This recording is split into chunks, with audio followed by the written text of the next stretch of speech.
So we'll be talking about Lights Out Denver today. Again, my name is Tim. My supervisor, Vicky Vargas Madrid, is here as well.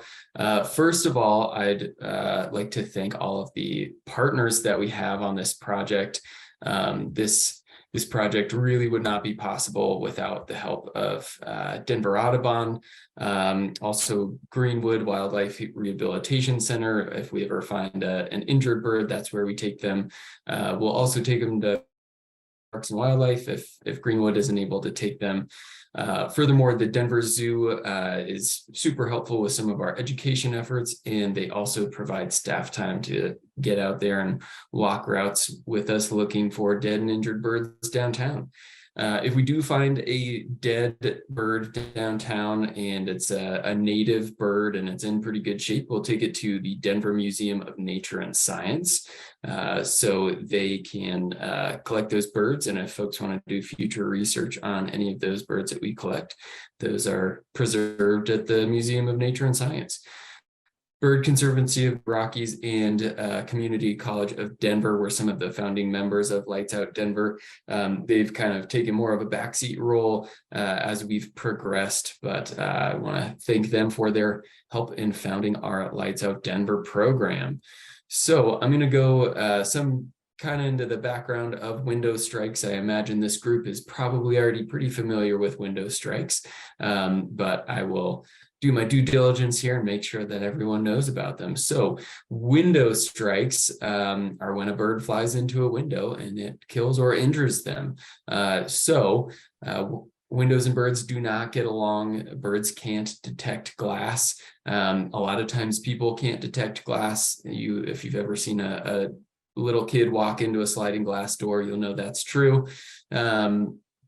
So learning that glass is there it's really a learned behavior that birds don't get a chance to learn. Glass reflects open sky and trees, or can just be perfectly clear. So birds are either seeing trees that they want to land in, or seeing an inside area that they might want to go land in as well. And that's why they're impacting glass. It's the second leading cause of bird death each year. We estimate that between 350 million and 1 billion birds die each year. Sorry, that stat should be globally, not just in the United States. So that's a global number. The leading cause of death, as I'm sure you all know, are cats. Cats kill, we estimate, around 3 billion birds every year globally. All right, so looking at the factors that are making windows and downtown areas unsafe for birds. So we've got glass. That's a picture of our Denver Convention Center. We do walk that route downtown looking for birds. And that building does in fact kill quite a few birds because there's a whole bunch of super transparent glass right there. The height of the building is important. So the more glass you've got, the more danger there is. However, the bottom 3 stories, so the 3 stories closest to the ground, are the most dangerous. We think that's because when birds are coming out of migration, when they're flying across the plains, they're attracted to downtown because of the lights. We'll go into more of that later. They wind up landing in trees lower down in our downtown areas. And then when they take off again, they're in those kind of lower stories and wind up impacting glass down low. And then we've got vegetation, kind of like I was saying. There are plenty of trees all over the place downtown. Birds love to go roost in those. And so placement of trees in downtown, really window dense environments, is super duper important. We actually don't want high densities of trees that are really close to windows. All right. So another factor is our nighttime lighting. So birds are attracted to artificial lights at night, just like moths are to a flame. Most of our native birds do migrate at night. Around 80% of the migration that passes through Colorado is happening at nighttime.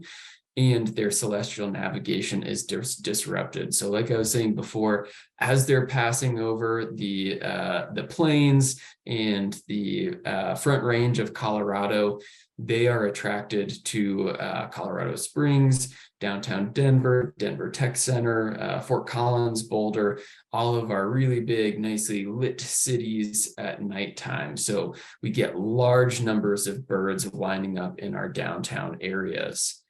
Other cities have been successful in reducing nighttime lighting. The folks who are kind of leading the way in that, as far as really big cities go, are New York City. There are a lot of smaller cities in the West that are making tons of progress on becoming dark sky cities like Flagstaff, Arizona, and Durango. A couple Western Slope cities in Colorado are also doing a good job on that front. Denver still has quite a ways to go, though, however. So turning off lighting at night saves money, it reduces emissions, and buildings can actually get tax reductions for being more energy efficient if they do wind up turning off their lights. It's also a really easy ask to turn off lights at nighttime when compared to the cost of potentially retrofitting windows with bird-safe glass, or putting up those window films that you all have at Denver Audubon. It's much less expensive to just turn out lights at nighttime to save birds rather than retrofitting glass. So that's an easy first step for buildings to take to help protect migrating birds. So the goals of Lights Out Denver are to build a compelling data set that really tells the story of which buildings are killing the most birds in downtown Denver. And that will really help us to focus our outreach efforts on the building owners and managers of the buildings that are killing the most birds in Denver. We also want to engage and educate the community about bird conservation. The Audubon Society is obviously leading the way in that front, and we also do quite a bit of education in our park system there. We also want to develop city ordinances addressing bird-friendly building designs, including, having buildings turn out their lights and requiring any new buildings going up to build with bird-safe glass. So we have 4 routes that we walk downtown. We have a group of volunteers, Denver staff and Denver Zoo staff that go and walk these routes downtown. So we've got those 4. The one that kills the most birds is on the east side of Denver, crosses Broadway, 17th. It's that orange route. It's got the Wells Fargo building, that big bank teller building that you've got downtown. That one is the leading cause of death downtown. So that's kind of that's how we're building this data set. We're walking around downtown looking for dead and injured birds, and collecting data on where and when that's taking place. So the goals of our funds from the Webster grant were to increase the number of routes walked by our staff, Lights Out Denver volunteers, and Denver Zoo staff from the previous year. Our next goal was to do a big statistical review of 4 years of Lights Out data to inform the importance of a Lights Out Denver program and justification for encouraging partnerships and bird conservation efforts. Funds also went to continuing to attempt contact with businesses to begin the process of making their buildings bird safe, which is a tough process, which I'll go into more later. We also increased our educational events for City of Denver residents to reduce residential bird deaths. So getting residents in suburban areas to help turn out their lights as well to do their parts in our suburban areas. We're also lobbying Denver City Council and Colorado State Government for legislative change to darken downtown and increase the amount of bird-safe windows. All right, so just kind of addressing those goals that I just went over. As far as volunteer and staff participation goes, This program really started up in the fall of 2019, and we don't have all of the data that I started collecting kind of during the Lois Webster Fund grant and in the following time after that.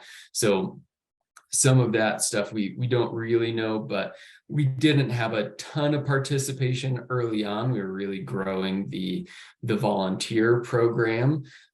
So we didn't have that many days of observation of folks getting out and walking those routes downtown, and just total numbers of routes being walked. So I really needed to increase the number of routes walked downtown, which we were able to do by growing our volunteer base and just me being able to spend more time out in the field walking those routes.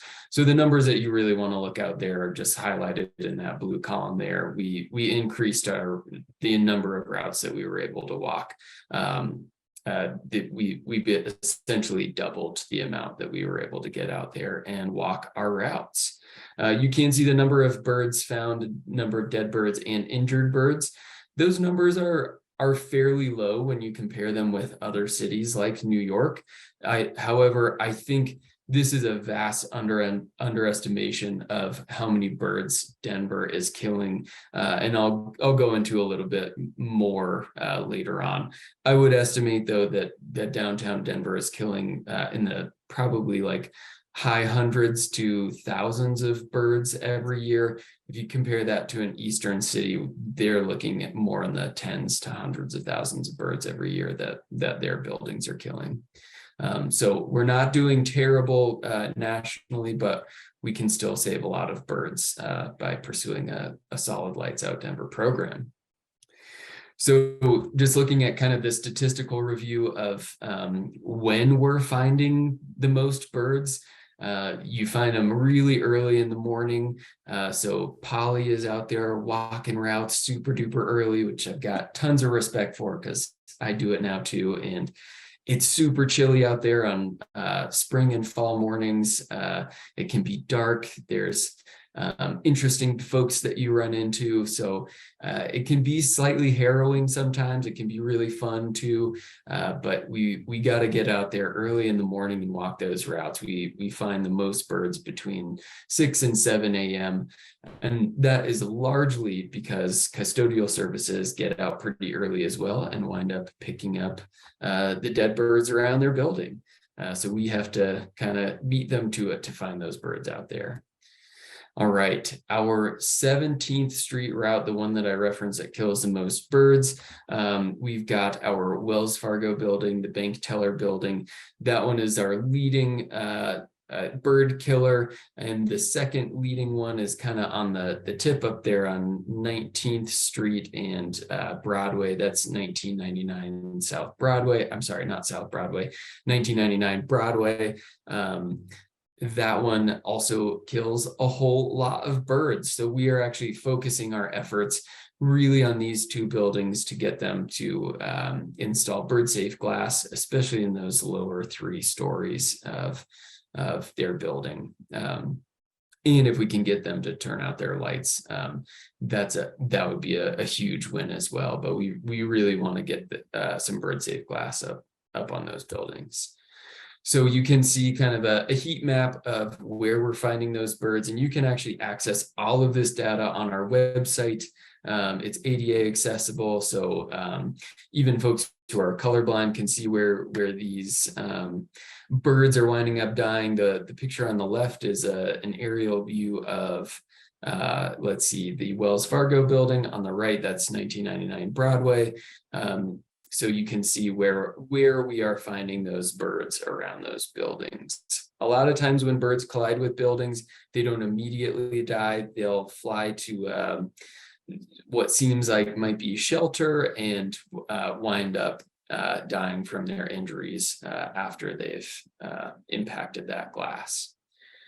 All righty. If you have never used Birdcast, it is an awesome tool that we have now. It's a collaboration between CSU and Cornell Lab of Ornithology. They use weather forecasting tools to help us actually forecast the number of birds that are migrating over the entirety of the United States. And you can get specific data on cities and counties as well. So it's not only a great way for us to know when birds are passing over Denver, to know when to turn out lights, it's also a really cool tool for folks to use if you are big into birding, because you'll know in spring and fall when the biggest migrations are happening. And as you can see in the graphs on the bottom part of your screen, those graphs are showing the kind of peaks and valleys in migration. So when it's migration season, starting in mid-April to kind of the end of June or the end of May there, we're not seeing consistent across the board. It's not like 20,000 birds are flying over Denver every night. We get huge peaks where we'll have 3 or 4, maybe up to like 15 nights where we get really big numbers of birds passing over Denver on specific nights, depending on the weather patterns that are going on. So we can actually use this tool to help us to predict when our big nights are going to be, and when we really need to get our volunteers and staff out there walking these routes so that we can better understand which buildings are killing the most birds.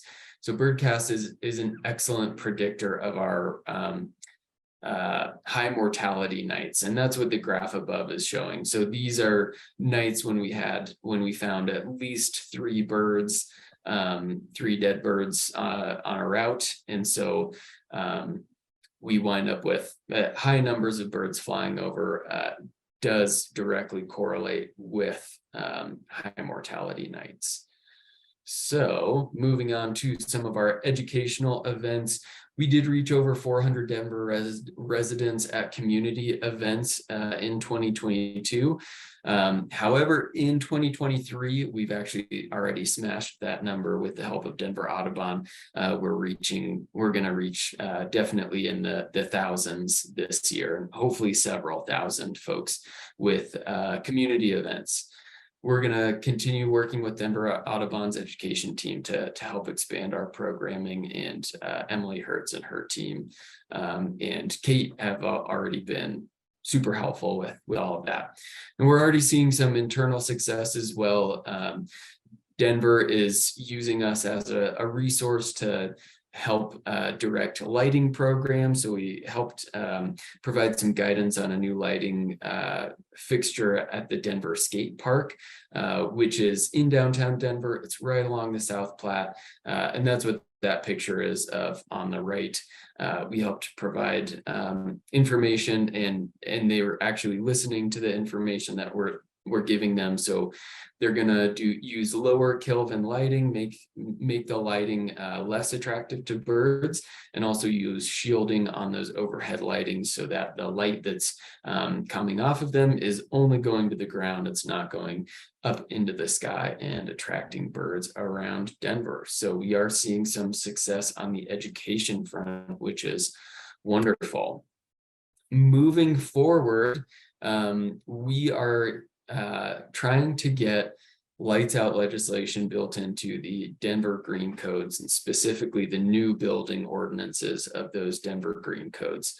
So what we really want is that any new building that goes up in Denver would be required to use bird safe glass and turn out their lights at night on high migration nights, and turning out their lights just at night during all of migration season would be a huge win for us. So we're currently working with City Council and trying to meet with the first gentleman, Jared Polis's husband, because he's a big environmental advocate and involved in lights out programming, which is wonderful. So we're trying to get those put into the Denver Green Codes.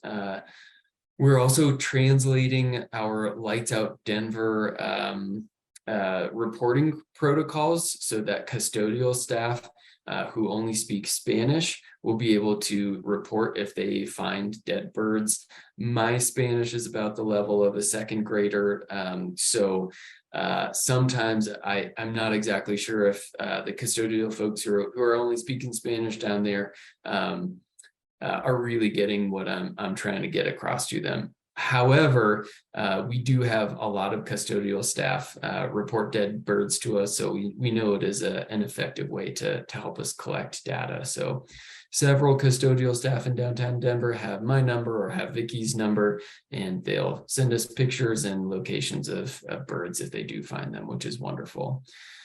We are changing our routes this year to add new data and better reflect where we're finding birds. We really find the most birds on the east side of downtown, so we're expanding routes down there. I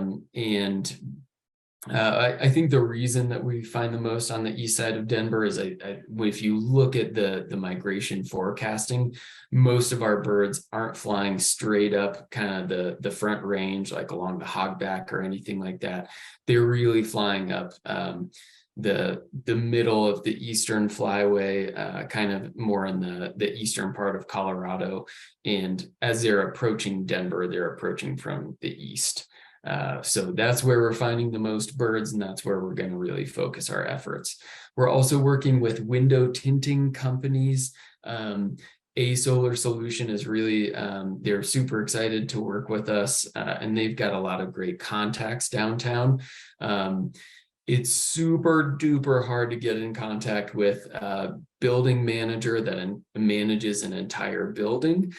Usually managers only operate like a section of a building, and they're not always super interested in telling their employees to turn out their lights, because that potentially means they're making less money or something like that by not having folks in the office.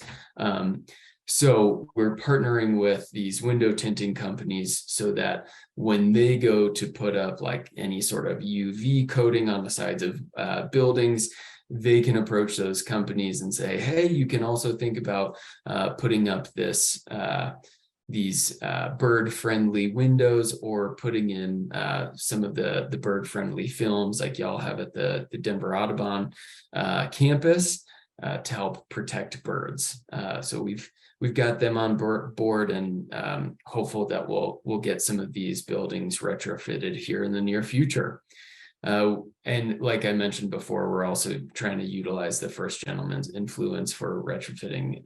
The big 7 killers that's what I refer to as the buildings that kill the most birds throughout Denver. We've got 7 buildings that we're really trying to focus on, with those 2, like I mentioned, being the Wells Fargo building and 1999 Broadway.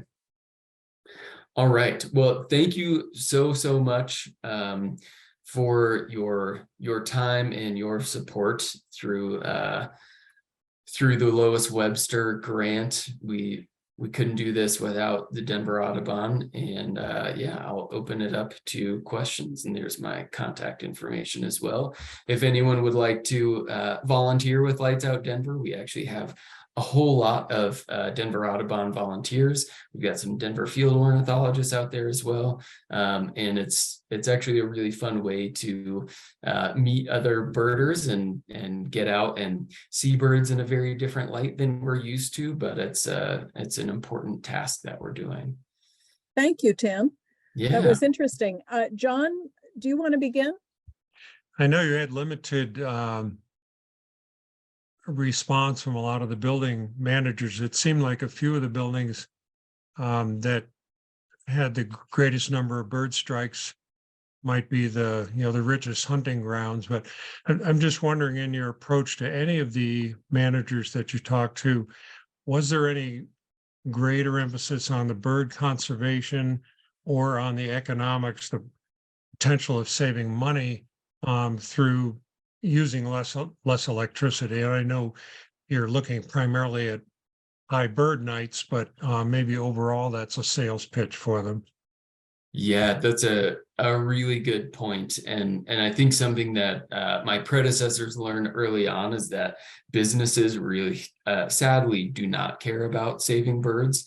They care about their bottom line and saving money. So our approach now, and we're actually working with a few buildings right now. They're not the 7 big killers, but they are buildings downtown.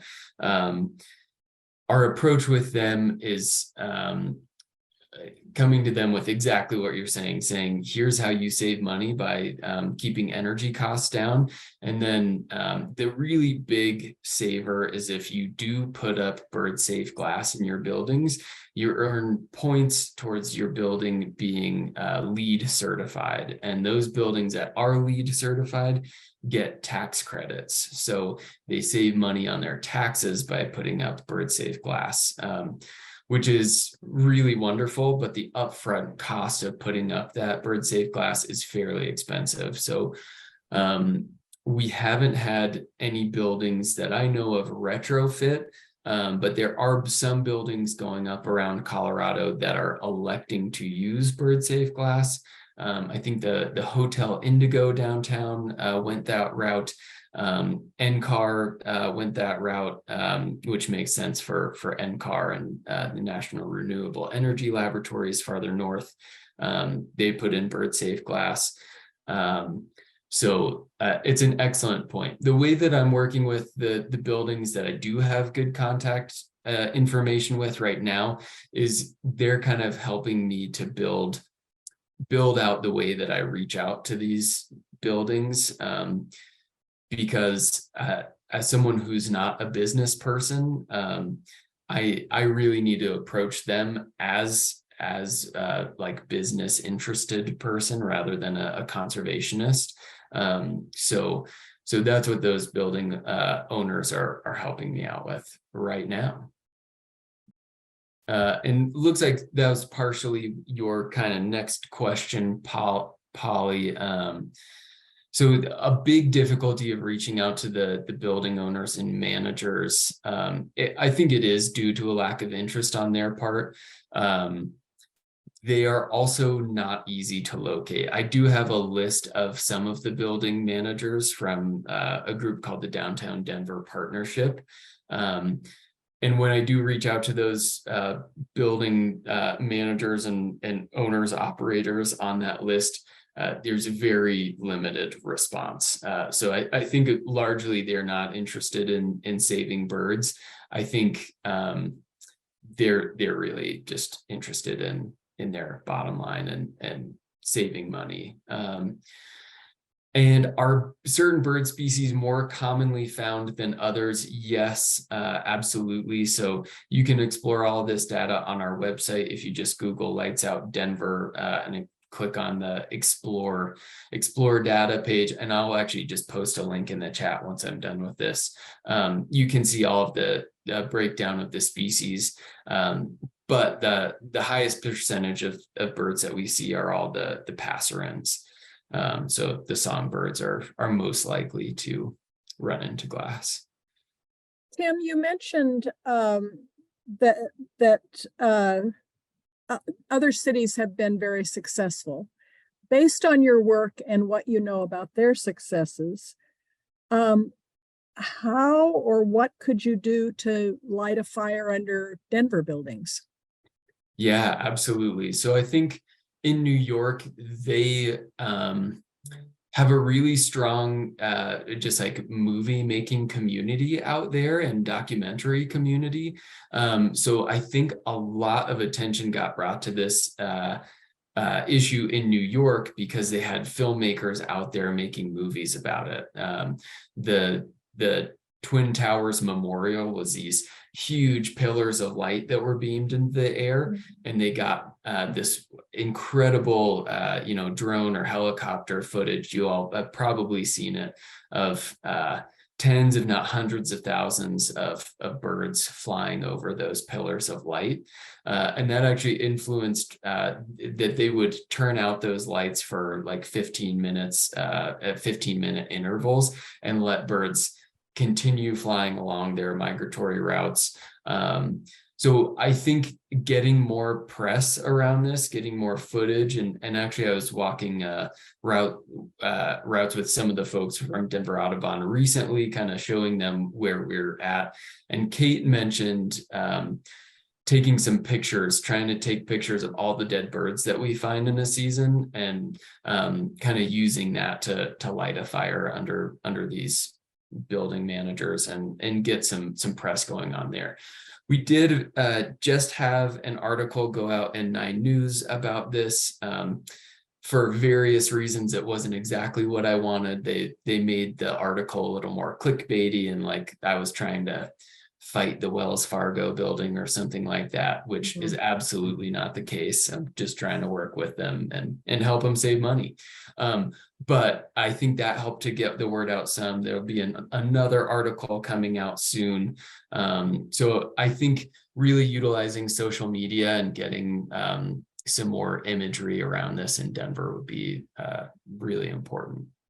Yeah, media coverage sounds like a good idea to me. Yeah. Tootie's wondering whether any of the architectural schools have been informed and promoting the technology that you're describing. That's a really good question.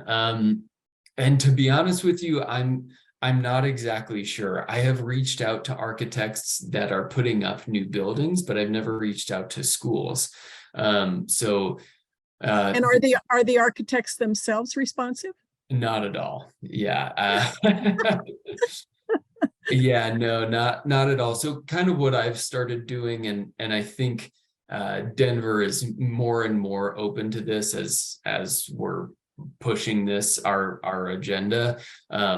Whenever I write something, it's not me that sends it out anymore. I think someone with a higher title than mine needs to send out this information, because it sounds way more official if it's coming from, you know, the director of Parks and Rec rather than you know, natural resources technician Tim Luethke. So yeah, I think putting a little more weight behind it is also important. But that's a great point. I should reach out to some of the architectural schools around Colorado and see if I could just be a guest lecturer for even 30 minutes would be awesome. As far as Suburban Solution goes, I think that social media is huge, and getting the word out that way is really important, because that's where a lot of people spend their time. So we need to do more posts on social media. Working with Denver's social media can be tricky at times, but we definitely need to do more posts. And then we're also doing just way more community events and teaching about this in schools as well. Thanks, Tim. We've run out of time. One more, once again. Thank you. Thank you. I'm glad to hear that you're ratcheting up your strategies. Yes, indeed.